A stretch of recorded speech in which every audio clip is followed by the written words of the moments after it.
Good morning, students. I am Aishwarya Pahava. I am your science teacher. Uh, Before starting today's lesson, I want to give you some instructions. Please maintain the decorum of the class. If you want to answer my questions, then please raise your left hand. If you want to ask any query, then you can ask after the class. So, please be ready with your science books and notebooks.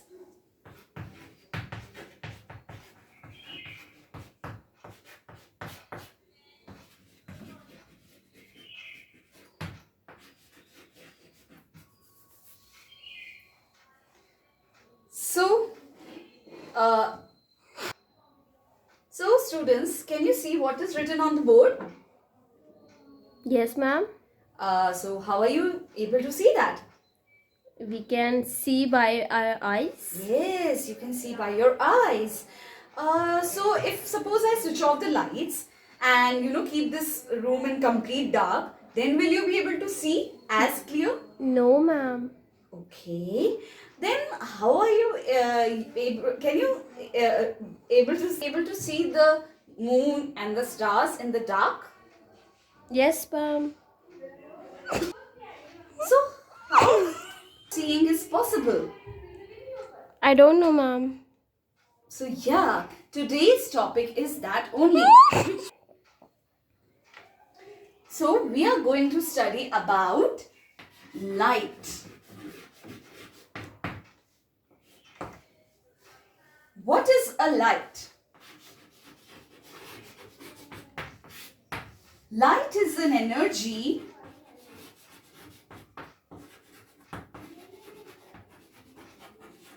which enables us to see, and it's because of that light you are able to see the blackboard, you're able to see the objects around you, even you're able to see the moons and the stars in the night. So that's the phenomena.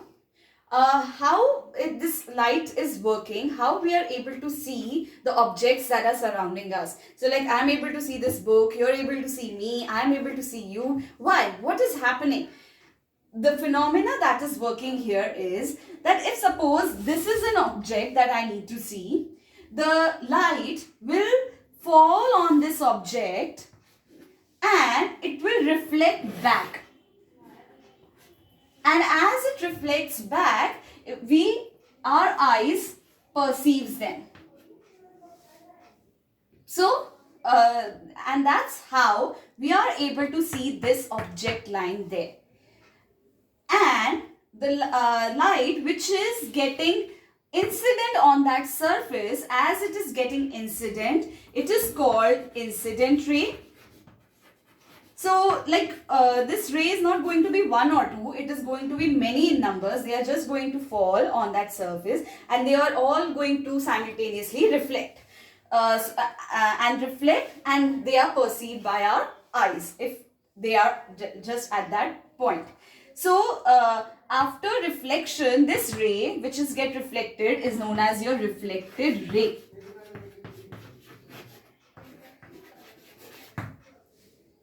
And if I make a perpendicular between these incident ray and reflected ray at this point, let me tell you before drawing this perpendicular even, this point where the incident ray strikes is called point of incidence.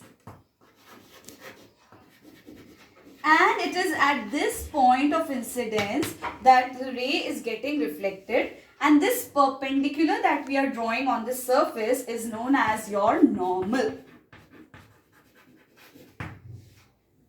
The angle which this incident ray makes with the normal, you can see it is moving at giving it an inclined plane. It's not giving straight. It's moving at an inclined plane. So this angle is known as angle of inclination, denoted by angle I, and we denote the angle in this form.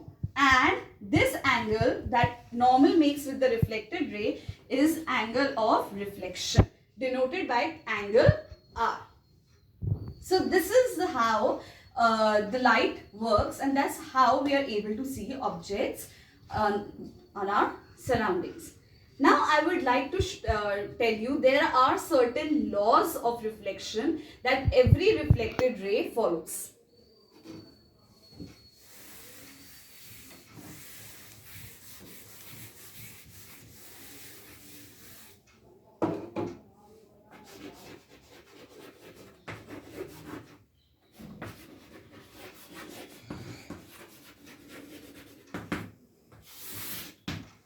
We all know that what is angle of incidence and what is angle of reflection.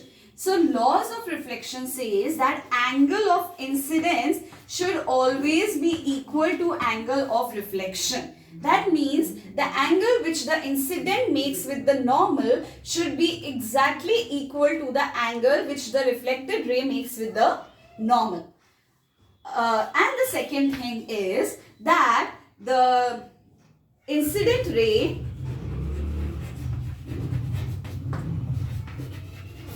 reflected ray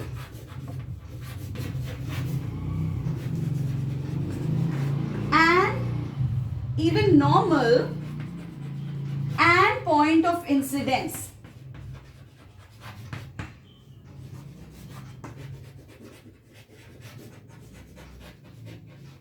all lie at the same plane. What do I mean by that? That the incident ray, the reflected ray, the normal and the point of incident, that they all lie at the same plane, is that if I draw the diagram that we have just drawn before this, this was my incident ray, this was my point of incidence, and this was my reflected ray. So I am denoting the incident ray by I, the reflected ray by R, point of incidence by O, this normal by N, the angle by angle I, and R by angle R. Now, according to the second, so first is clear that angle of incidence should be equal to angle of reflection. That means this and this angle should be equal. Second says that they should lie at the same plane. So that means that this is my one plane. Blackboard is generally in one plane. So this is my one plane if I am talking about. Then in that plane, point of incidence is there. In the same plane, incident ray is striking it. Like, you know, it's not changing its plane while striking. Even when it's getting reflected, so it's always at that same plane only. So when they all are at the same plane, that's the law of reflection. Otherwise, reflection won't work. So that's about the laws of reflection. And now I would like to test your knowledge based on whatever we have discussed here. So here are the few fill-ups that we will discuss now. Angle of incidence dash angle of reflection. So what is equals to? Yes. For it to follow laws of reflection, angle of incidence must equal to the angle of reflection. Otherwise, the laws won't hold and then the reflection won't take place. Second, angle between normal and reflected ray is called? Angle of reflection. Excellent. Angle of reflection.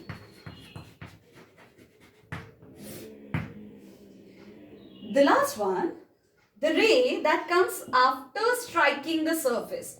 So like when there is a ray which is first incident at the point of incidence and then it strikes back. So what is that ray called? Reflected ray. Yes, that's a reflected ray. Great job. So that's all. Now, I hope you've understood the lesson. Yes, ma'am. Great. And now I would like to give you a homework. Please revise all these concepts and definitions because these are the basis of light. And as you move ahead, you will be getting more various phenomena that you will learn. So it's important for you to revise this session properly. So thank you.